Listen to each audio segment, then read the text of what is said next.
많은 한국 교회들이 어려워하고 있습니다. 어려움을 겪고 있습니다. 성도들은 떠나고 또한 떠난 성도들은 돌아오지 않고 있습니다. 그러다 보니까 교회들이 문을 닫는 교회들도 많이 있습니다. 이러한 한국 교회 위기 속에서 우리 교회는 앞으로 어떠한 교회로 세워져 가야 되는지 고민하지 않을 수가 없습니다. 그래서 요한계시록에 있는 소아시아 7교회를 통해서 앞으로 우리 교회가 어떤 교회가 되어야 되며 또 어떤 방향으로 나아가야 될지를 함께 또 나누고 또 함께 마음을 모아서 기도하는 시간이 되었으면 좋겠습니다. 그래서 오늘 첫 번째 시간으로 에베소 교회입니다. 우리 에베소 교회를 살펴보기 전에 당시 이 요한계시록이 어떻게 쓰여졌는지, 왜 쓰여졌는지를 함께 먼저 보도록 하겠습니다. 당시는 이제 로마 제국에 있었고요. 이 요한계시록이 쓰여질 당시 이 로마의 황제는요, 도미티안 황제입니다. 이 도미티안 황제는 기독교를 핍박한 대표적인 황제입니다. 제일 먼저 핍박한 황제는요, 네로 황제예요. 우리가 잘 알고 있는 네로 황제. 로마에 불을 질러버리고 그리고 그리스도인들이 불을 질렀다고 해서 이제 교회를 핍박했습니다. 그리고 두 번째로 이제 극심했던 핍박이 이 도미티안 황제 시대입니다. 도미티안 황제는요, 약간 정신 불안 증세를 갖고 있는 황제였어요. 그러다 보니까 이제 그리스도인들이 점점 불어나기 시작합니다. 그리고 왕족 중에도 이제 예수님을 믿는 사람들이 등장하게 돼요. 그럼에도 불구하고요, 가차없이 박해하고 그리고 내쫓고 죽여요. 그러면서 자신을 숭배하라라고 명령을 합니다. 황제를 숭배하지 않는 그리스도인들을요, 핍박을 하게 되고요, 죽이게 됩니다. 이 로마 핍박 속에서 핍박당한 사람들 중에 한 명이 대표적으로 이제 사도 요한이라는 이제 예수님의 12제자 중 한 명입니다. 그는 이제 핍박으로 인해서 붙잡히게 됐고요, 반모섬에 유배당하게 됩니다. 우리 잠깐 그림을 보면요, 반모섬은 저기 밑에 빨간색으로 있는 조그만 보이지 않는 섬이에요. 거기에 이제 사도 요한이요, 유배당하게 됩니다. 그리고 반모섬에서 딱 봤을 때 이제 육지를 딱 바라보면요, 7교회가 보이게 됩니다. 첫 번째가 에베소, 서머나, 버가모, 두아디랴, 사데, 빌라델피아, 라오디게아 7교회. 이렇게 이 7교회를 바라보면서 요한계시록을 하나님으로부터 계시받아서 기록하게 돼요. 근데 2장부터 3장에 이르면요, 7교회에 대해서 이야기가 나옵니다. 그 순서가 어디냐면요, 에베소 교회부터 시계 방향으로 돌아가면서 기록하게 돼요. 에베소, 서머나, 그럼 다음 주엔 서머나겠죠? 그리고 보가모, 두아디라, 사데, 빌라델피아, 라오디게아. 그렇다면은 하나님께서 왜 사도 요한에게 계시를 보여주시고요, 환상을 보여주셔서 이 요한계시록을 기록하도록 하셨을까요? 왜? 도대체 왜? 우리가 요한계시록 그러면요, 굉장히 읽기도 힘들고요, 겁내합니다. 무섭다라고 생각을 해요. 무섭다라고. 그렇지 않습니까? 그런데 당시 교회는 어떠한 상황이었습니까? 황제로부터 핍박받고 많은 그리스도인들이 순교당하는 상황이었어요. 그러한 상황 속에서 하나님께서 사도 요한으로부터 이제 계시를 통해서 성도들한테 그 계시를 읽어주라라고, 보내라라고 편지를 쓰는데 어떠한 내용을 담으면 좋을까요? 핍박당하는 성도들한테, 핍박당하고 고난당하는 성도한테 하나님께서는 어떤 메시지를 주시는 게 맞을까요? 공포의 메시지? 무서운 메시지를 주는 게 맞을까요? 아니죠. 핍박과 고난을 당하고 있는 성도들에게 위로의 메시지, 희망의 메시지, 격려와 용기의 메시지를 주시겠죠. 그렇죠? 핍박당하고 있으니까, 고난당하고 있으니까. 이 요한계시록이 뭐냐면요, 그 핍박당하고 고난당하고 순교당하는 성도들에게 쓴 편지예요. 쓴 편지. 그러면요, 이 요한계시록의 내용은 뭘까요? 너 죽는다? 멸망한다? 그런 메시지가 아니라 위로의 메시지라는 겁니다. 격려의 메시지고요. 소망과 희망의 메시지가 이 요한계시록이에요. 요한계시록.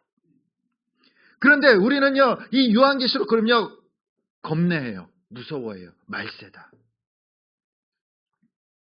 말세다. 누가 이렇게 겁을 줍니까?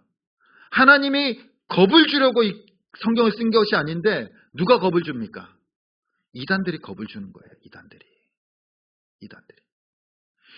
이 메시지는요, 우리에게 소망의 메시지고 희망의 메시지예요. 위로의 메시지예요. 근데 왜 무서워하고 있습니까? 이 메시지를 듣는데. 그건 이단들이 자꾸 겁을 주고 공포심을 불러일으켜서 어떻게 하라는 겁니까? 자기네로 끌고 가려고 하는 거예요. 끌고 가려고 하는 거예요. 우리는 이 요한계시록을 대하는 데 있어서 소망을 품을 수 있습니다. 우리의 희망이에요, 이게. 이 시대, 어려운 시대, 핍박의 시대, 고난의 시대를 살아가고 있는 성도들에게 소망의 메시지고 위로의 메시지고 희망의 메시지입니다. 하나님께서 사도 요한을 통해서 바로 초대교회 그리고 아시아의 그 7교회들에게 소망을 주고 희망을 주고 계신 거예요. 첫 번째로 이 에베소 교회에 대해서 말씀하고 있습니다. 이 에베소 교회는요, 우리가 매우 익숙한 교회입니다. 에베소서가 있잖아요. 그죠? 에베소서 바울이. 에베소는요, 로마 제국 안에서 에베소, 서버나 보가모와 더불어 이 로마에서 가장 큰 도시 중에 하나입니다. 오늘날로 얘기하면요, 그냥 큰 도시가 아니라 메가시티예요. 메가시티. 당시 약 25만 명이 살고 있었습니다. 25만 명. 항구 도시였고요, 상업 도시였고 행정 중심지였어요. 중심지. 그래서 이 에베소에는요, 많은 사람들이 살고요, 많은 우상들이 있었습니다. 그 중에 대표적인 우상이요, 아데미 여신이었어요. 아데미 여신을 숭배하는 도시가 에베소 도시였어요.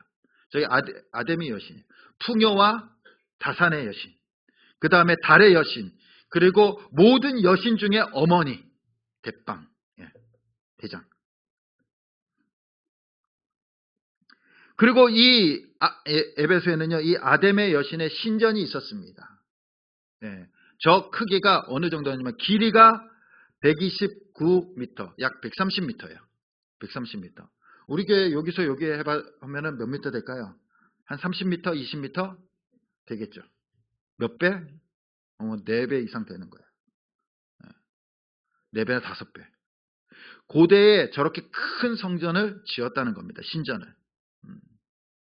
그리고 폭이 73m. 폭이 73m. 그리고 앞에 13개의 계단이 있고요. 그 다음에 그 안에는 공간이 약 100m. 길이가 100m. 또한 폭이 43m의 공간이 있었다고 합니다. 세계에서 가장 큰 신전이었어요. 세계 7대 불가사의 중에 하나입니다. 그리고 거기에는요, 기둥이 있는데 기둥 높이가 약 16m. 16m. 기둥 높이만. 16m면요, 한 5층 건물 됩니까? 5층, 6층 건물? 그쵸. 한 6층 건물 될 거예요. 우리 이 아파트 6층 건물 정도의 기둥만. 그리고 기둥의 지름이 1.8m. 기둥의 지름. 그리고 그러한 기둥이 127개가 있었다고 합니다. 그러니까 당시 고대에 무슨 사다리가 있었겠습니까? 근데 6층 높이의 기둥을 세우고요. 그 다음에 기둥 지름이 1.8m였고 거기에다가 뭘 세운 거예요? 지붕을 얹은 거예요. 지붕을. 고대.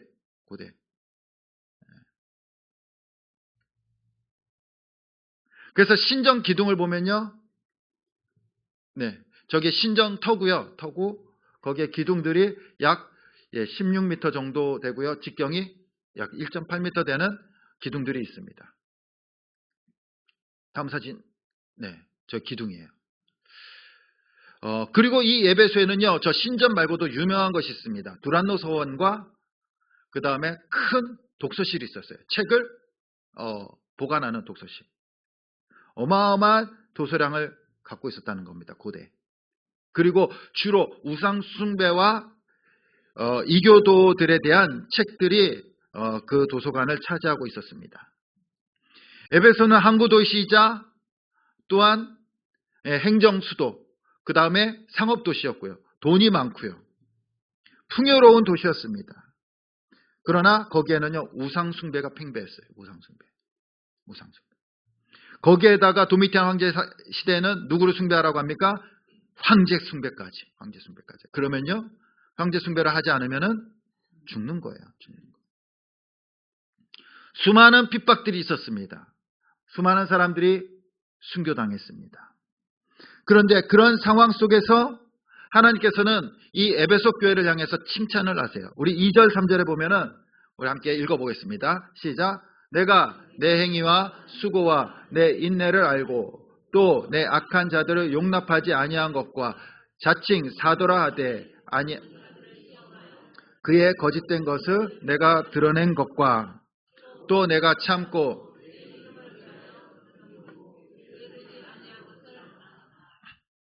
아멘. 우상 숭배와 핍박이 가득한 도시 속에서 에베소 교회 성도들은요, 신앙을 지켰어요. 신앙을. 당시 목회자가 우리나라 교회처럼, 오늘날 교회처럼 막 10년, 20년 교회에 목회하지 않아요. 교회는 곳곳에 막 세워지는데 목회자들은 그렇게 많지 않습니다. 그렇기 때문에 2, 3년 정도 이렇게 목회하고 옮겨 다녀요. 다른 교회들을 돌봐야 되기 때문에 옮겨 다닙니다. 그러면요, 이 목회자가 없는 기간이 있다라는 거예요. 교회 안에. 그럼 누구로부터 지도를 받아야 됩니까? 지도를 못 받아요. 그러니까 이 자칭 사도라라는 사람들이요, 거짓 사도들이죠. 거짓 교사들이 그 빈틈을 노리고 들어오는 거예요. 빈틈을 노리고. 사도들이 없고 목회자가 없기 때문에 그러면서 내가 사도라는 겁니다. 사도라는 거예요. 그러면서 가르치는 겁니다. 가르치는 거. 거짓 교사들이 순회하면서 잘못된 말씀들을 가르치고요. 그리고 그 말씀을 가르치면서 뭘 걷겠습니까? 돈을 걷기 시작하는 거예요. 지금의 이단들과 다를 바 없습니다. 특히 오늘 말씀에 보면 6절에 보면 니골라 당이 등장합니다. 이 니골라 당은요, 우리가 한 번쯤은 들어봤을 거예요. 사도행전에서 7 집사 중에 한 명이 니골라예요. 니골라. 근데 그 사람이 들어와서 여기에다가 당을 만들어요. 이 당을 만들었다는 것은요, 사조직을 만들었다는 겁니다. 자기 패밀리를 만든 거예요. 패밀리. 사조직. 교회 안에 사조직이 있으면 어떻게 될까요?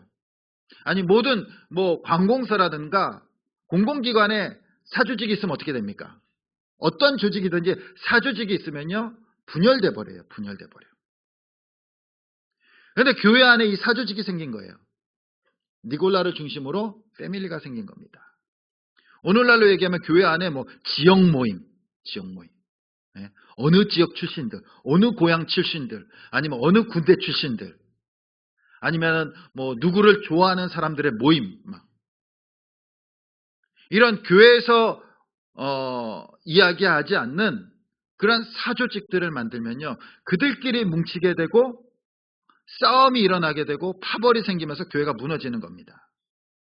당시 에베소의 교회에 이 니골라 당이 들어온 거예요. 그런데 오늘 말씀에 보면은 하나님께서 칭찬하십니다. 어떻게 칭찬하니까 이러한 거짓 사도들과 이 니골라 당들을요, 쫓아내요. 시험에서 맞는지 틀리는지 검증해서 이 에베소 교회 성도들이 그들을 몰아내버리는 거예요. 얼마나 잘한 겁니까? 그렇죠? 네. 철저하게 복음과 진리를 지키기 위해서 거짓 말씀들과 거짓 교사들을 검증해서 쫓아내버립니다. 그런데 이 거짓 교사들을 검증하거나 또한 쫓아내거나 하기 위해서는요, 이 에베소 교회 사람들이 부지런히 이 말씀과 복음에 대해서 계속 배웠다는 거예요.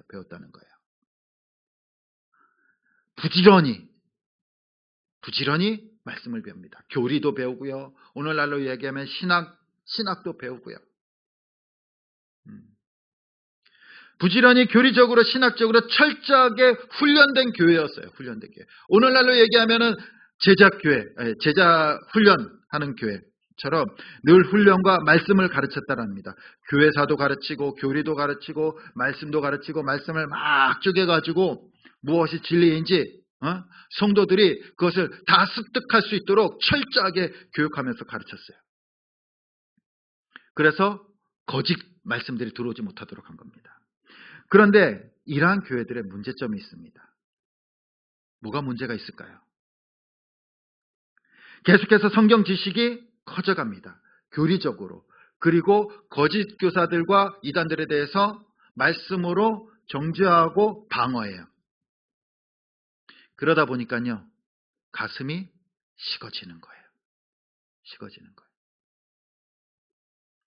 하나님께서 이 에베소 교회를 향해서 책망하시는 내용이 뭡니까? 4절 말씀 우리 같이 한번 읽어보겠습니다. 시작.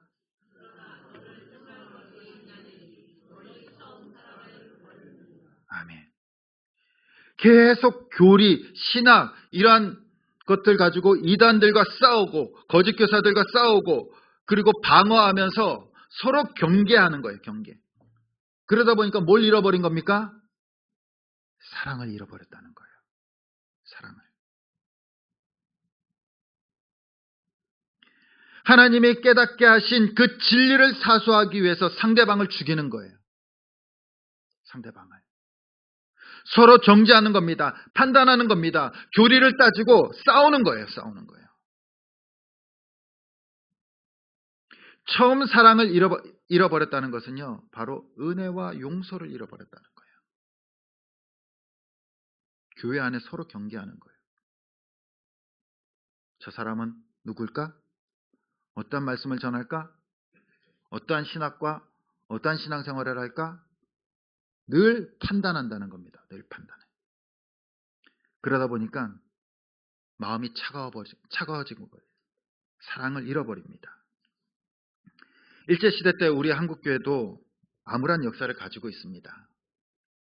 일제시대 때 그 일본인들이 우리나라 사람들한테 뭘 강요하냐면 신사참배를 강요하죠. 그래서 신사참배를 한 사람들도 많이 있어요. 그리고 교회도요, 그 신사참배에 참여한 교회들도 있습니다. 아픈 과거죠, 아픈 과거. 마치 이제 신사참배라는 것이 우상숭배가 아니라 이제 그냥 풍습이고 문화다라고 이야기하면서 거기에 동조한 교회들도 생겨났다라는 겁니다. 근데 문제는 해방을 맞고 나서예요. 우리가 독립을 하고 나서 광복을 맞고 한국교회가 서로 싸우기 시작합니다. 이것 가지고. 저 교회는 신사참배한 교회야. 우상숭배한 교회야. 하나님을 버린 교회야. 정죄합니다. 그러면서 교회가 갈라져요. 싸움이 일어납니다. 분열이 일어나요. 박해 앞에서 신앙을 잠시 버린 사람들에게는 돌이킬 수 없는 그러한 기회를 주지 않습니다. 회개할 수 있는 기회를 주지 않아요. 쟤네는 신사참배했기 때문에 쟤네들은 배교자들이야. 정죄해버리고 내쫓아버립니다. 지금까지 영원히 등 돌리고 살고 있어요. 교회 안에서도 마찬가지입니다. 진리와 복음을 지키는 것 중요합니다. 그런데 전제가 있어요. 거기에는요, 복음과 진리를 지키는 데는요, 사랑과 용서가 바탕이 돼야 된다는 거예요. 사랑과 용서가. 돌아올 수 있도록 항상 기회를 줘야 돼요. 기회를 줘야 돼요. 기회를. 만약 기다리지 않고 정죄하고 또한 그들을 용서하지 않는다면요, 교회는요, 무너질 수밖에 없습니다. 아니, 하나님께서도요, 우리들에게 늘 기회를 주고 계세요. 늘 기회를. 우리가 하나님께서 정의의 하나님, 공의의 하나님이시다면요, 우리는 결코 구원받을 수 없습니다. 하나님 앞에 다 죄를 졌는데, 하나님 앞에 다 죄인인데 우리가 어떻게 구원을 받습니까? 하나님께서 우리를 기다리시고 용서할 기회를 주시고 회개할 기회를 주셨기 때문에 우리가 회개하고 돌아갈 때 우리는 용서함 받고 구원 받았던 거예요. 근데 우리는 그것을 잃어버리고 다른 사람에게 용서할 기회, 회개할 기회를 주지 않는다는 겁니다. 그리고 정죄해버리고 무시해버리고, 저 사람은 신앙이 글러먹었어, 저 사람은 잘못됐어, 그렇게 판단해버린다는 거예요. 하나님께서도 우리에게 기회를 주셨고 하나님께서도 우리를 사랑하시고 용서하셨는데 우리는 그 은혜와 사랑을 잃어버렸다는 겁니다. 그래서 하나님께서는요, 이 에베소 교회를 향해서 그렇게 정죄하고 판단하는 교회를 향해서 너희가 처음 사랑을 버렸다라고 책망하시는 겁니다. 우리가 주님을 만났을 때 그 첫 은혜, 첫 사랑을 기억하십니까? 어떤 사람은요, 주님을 만나고 나서 막 3일 동안 운 사람들도 있어요. 회개한 사람들도 있습니다. 주님을 만나고 구원받고 은혜 받고 세상이 달라 보이는 거예요. 사람들이 다 사랑스러워 보입니다. 아름다워 보입니다. 모든 것이 즐거워요. 예배 드리는 것도 행복하고요. 말씀 읽는 것도 너무나 달콤하고요. 기도하는 시간이 얼마나 그리 좋은지. 그런데 그러한 시간들이 1년이 지나고 2년이 지나면 어떻게 됩니까? 그 마음을 다 잃어버려요. 다 잃어버려요. 그 기쁨과 사랑이 점점 식어집니다. 그냥 와서 예배드리고 일주일 동안 열심히 일하다가 와서 그냥 성경 공부도 가끔 그때 열심히 했기 때문에 지금 안 해도 된다라는 거예요. 그때 열심히 기도했기 때문에 지금 기도할 필요가 없다라는 겁니다. 그때 열심히 성경을 읽고 신앙생활을 했기 때문에 지금 이 정도 나 정도면 됐다라고 생각하는 거예요. 그러면서 뭘 잃어버립니까? 사랑을 잃어버려요. 하나님을 향한 뜨거운 마음. 그러면서 어떻습니까? 그 과거 신앙생활을 가지고 지금의 현재 다른 사람들을 정죄하는 거예요. 저 사람은 왜 그래? 저 사람은 왜 이렇게 신앙생활 하지? 난 안 그랬는데. 난 안 그랬는데. 무엇을 잃어버렸습니까? 사랑을 잃어버린 거예요. 그러다 보니까요, 신앙생활이 재미가 없어요. 재미가 없어. 건조해집니다. 맨날 저 사람의 나쁜 점들, 단점들 막 그렇게 생각하다 보니까 내 마음도 메말라져 가는 거예요. 메말라져 가는 거예요. 왜 신앙생활이 재미없습니까? 무엇이 빠진 겁니까? 사랑이 빠진 거예요. 사랑이. 그럼 누구에게 문제가 있습니까? 오늘 5절 말씀 우리 같이 한번 읽어보겠습니다. 앞부분. 그러므로 어디서 떨어졌는지를 생각하고 회개하여.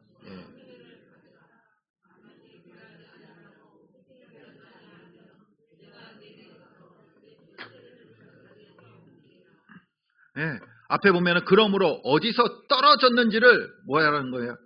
생각하라는 거예요. 누가 생각하라는 겁니까? 너희들이 생각해 보라는 거예요. 너희들이 어디서부터 잘못됐는지 생각해 보라는 거예요. 어디서부터 문제인지 생각해 보라는 거예요. 생각해 보라는 거예요. 주님은 여전히 우리를 사랑하십니다. 근데 우리가 주님에 대한 사랑을 잃어버려요. 무엇이 잘못된 겁니까? 누가 잘못된 건가요? 환경이 바뀐 것이 아니에요. 상황이 바뀐 것이 아닙니다. 내가 바뀐 거예요. 내가 바뀐 거. 그리고 하나님께서는요, 다시 그것을 회복하라라고 말씀하십니다. 어떻게 회복할 수 있습니까? 어떻게? 5절에 그 답을 다 주시고 계시잖아요. 회개하여 처음 행위를 가지라. 회개하라는 거예요. 회개하라는 거. 만일 그리하지 아니면 회개하지 아니하면 내가 내게 가서 내 촛대를 그 자리로 옮기리라. 바로 그 은혜와 사랑을 회복하는 방법이 뭐라고 말씀하십니까? 회개하라는 거예요. 회개하라는. 근데 왜 사랑을 회복하는 것이 회개일까요? 왜 회개하라고 하셨을까요? 부부 상담에서요. 부부의 사랑이 식었을 때 그 사랑을 회복하는 방법 중에 하나가 있습니다. 그것이 뭐냐면요. 과거 두 부부가 추억의 장소를 다시 가보는 거예요. 추억의 장소. 처음 만났던 장소, 좋았던 추억이겠죠. 나빴던 추억 말고. 나빴던 추억의 장소에 가면 화만 나겠죠. 좋았던 추억의 장소를 가는 거예요. 처음 데이트했던 곳, 처음 만났던 곳, 아니면 처음 사랑 고백을 받았던 곳, 예.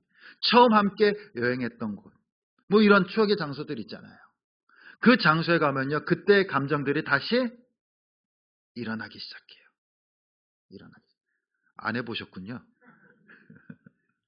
일어나기 시작합니다. 뭡니까?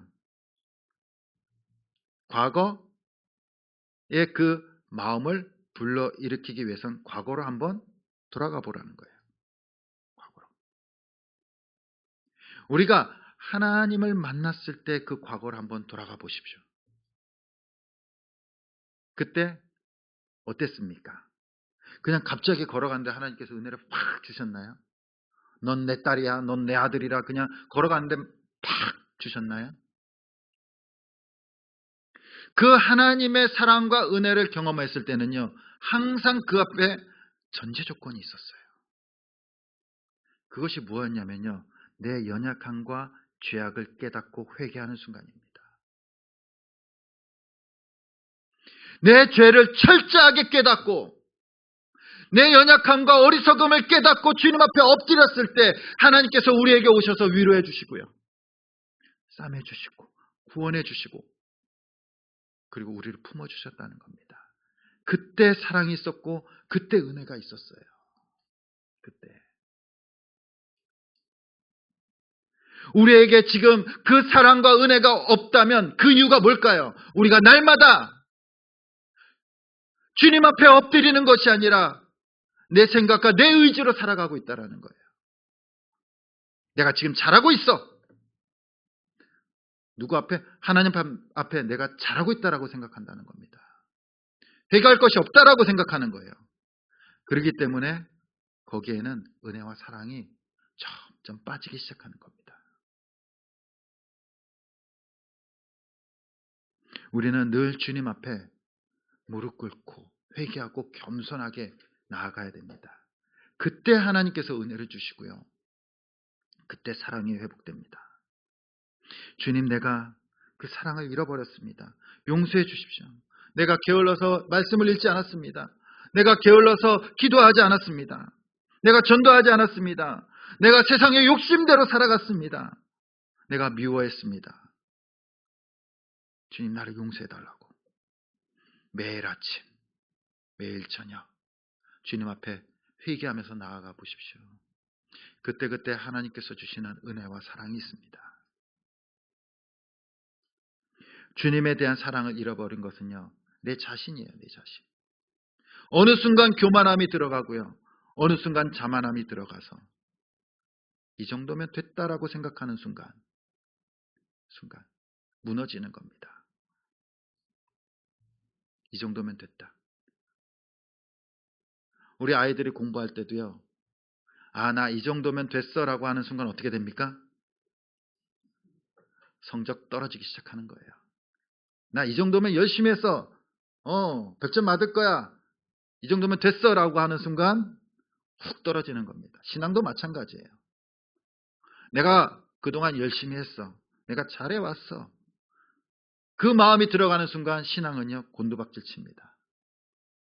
무너지는 거예요. 순간 무너지는 겁니다. 우리는요, 늘 주님 앞에 회개하면서 나아가야 됩니다. 우리의 연약함을 늘 돌아보는 겁니다. 5절에 어떻게 떨어졌는지를 생각해 보라는 거예요. 매일매일.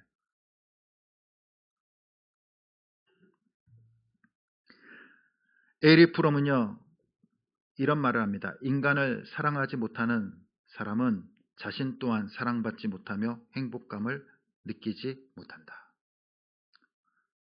이 말의 핵심은 뭡니까? 어떠한 사람이 행복하다는 겁니까? 사랑하는 사람이 행복하다는 거예요. 사랑하는 사람. 그런데 우리는요, 사랑 받으려고만 해요. 섬김을 받으려고만 합니다. 그러면요, 그 사람은요, 불행한 사람이에요. 불행한 사람. 우리 성도님들도 한번 생각해 보십시오. 사랑했을 때 행복하셨나요? 내가 뭔가 받을 때 행복하셨나요? 어떨 때 마음이 기쁨이 넘쳤나요? 내가 사랑할 때 기쁨이 넘치는 거예요. 사랑할 때. 근데 꼭 가정이든지 또한 공동체든지 오면요, 받으려고 해요. 그러면요, 그 행복은 사라지는 거예요. 사라지는 거예요. 우리는요, 누구한테 사랑받는 사람입니까? 사람한테 사랑받는 사람이 아니에요. 당신은 사랑받기 위해 태어난 사람, 그래서 막 서로 사랑합시다. 사랑받기 위해 태어난 사람 맞아요. 누구로부터? 하나님으로부터 사랑받기 위해 태어난 사람이에요. 사람으로부터 사랑받기 위해 태어난 사람이 아니라는 겁니다. 하나님으로부터 사랑을 받고 우리는 이 땅에서는요, 사랑하는 사람들이에요. 사랑하는 사람들. 사랑하는 사람들. 우리가 사랑할 때 행복합니다. 사랑할 때. 오늘날 세상은 어지럽고 교회는 위기다라고 말합니다. 우리 공동체 안에서 회복해야 될 것이 무엇입니까? 오늘 말씀을 보면요. 뭘 회복하라고 말씀하십니까? 그 첫사랑을 회복하라는 겁니다. 주님의 은혜와 사랑을. 혹시 그 마음을 잃어버린 성도님들 계십니까? 그러면 회개하십시오. 저한테 말고 하나님 앞에. 하나님 앞에. 어떻게 해서 내 사랑을 잃어버렸는지, 떨어졌는지 생각해보고 회개하고 나아갈 때 주님께서는요, 항상 우리를 기다리시고 회복해 주십니다. 과거 그 사랑을 회복해 주시고요. 그 과거의 그 은혜를 회복해 주십니다. 또한 우리 안에 그 사랑이 회복될 때 우리 공동체도 정말로 많은 말씀과 또한 그 훈련을 통해서 우리가 이단들과 이 세상 가운데 치열한 싸움을 하는 가운데서도 우리의 마음이 따뜻한 사랑으로 채워질 줄 믿습니다. 요즘 음식들 보면요, 어떠한 음식이 맛있냐고 하면요, 겉박속촉이라 그러죠. 겉은 바삭하고 안은 촉촉한 것. 우리 교회가 그런 교회가 됐으면 좋겠습니다. 세상으로부터는 단단하게 지키고 그리고 속은 촉촉한 사랑으로 촉촉한 교회. 그럴 때 주님께서 우리 교회 가운데 은혜를 넘치게 채워주실 줄 믿습니다. 우리 교회 모든 성도님들이 매일매일 주님 앞에 엎드려지고 회개하면서 그 은혜를 회복하고 사랑을 회복함으로 우리 교회가 정말로 사랑이 넘치고 또한 외부로부터 또한 고난과 고통으로부터 넉넉히 이기는 주님의 교회 또한 주님의 성도들이 될 수 있기를 간절히 주님의 이름으로 축원드립니다.